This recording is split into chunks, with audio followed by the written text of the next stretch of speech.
kurung di kamar dari nyamuk, terus mau kurung di kamar tengah dari pasang AC, dia bawa kurung situ, jaga-jaga tuh cucu, dia lihat tuh cucu.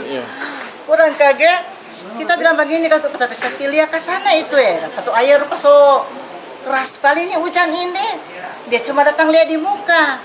Kita lihat bilang pilihan apa mesin-mesin paras, genset, DP alat-alat banyak sekali di belakang tuh. Dia sempat kasih naik. Kita bilang kepangan ada buka tuh pintu belakang, nggak usah buka kuat. Biasa kalau banjir begitu tuh dia di dataran buka, jangan buka tuh pintu, dia pi buka. Ayat iko masuk kamari daripada kalau dia nyak buka kemungkinan ayat nyak muta masuk kamari. Jadi sementara kita ada menimpang, kita lihat orang kan ada lubang pembuangan cuci piring. Kita soprok itu lubang pembuangan cuci piring itu. Di situ tuh ada ciri, aduh untung Tuhan katudang.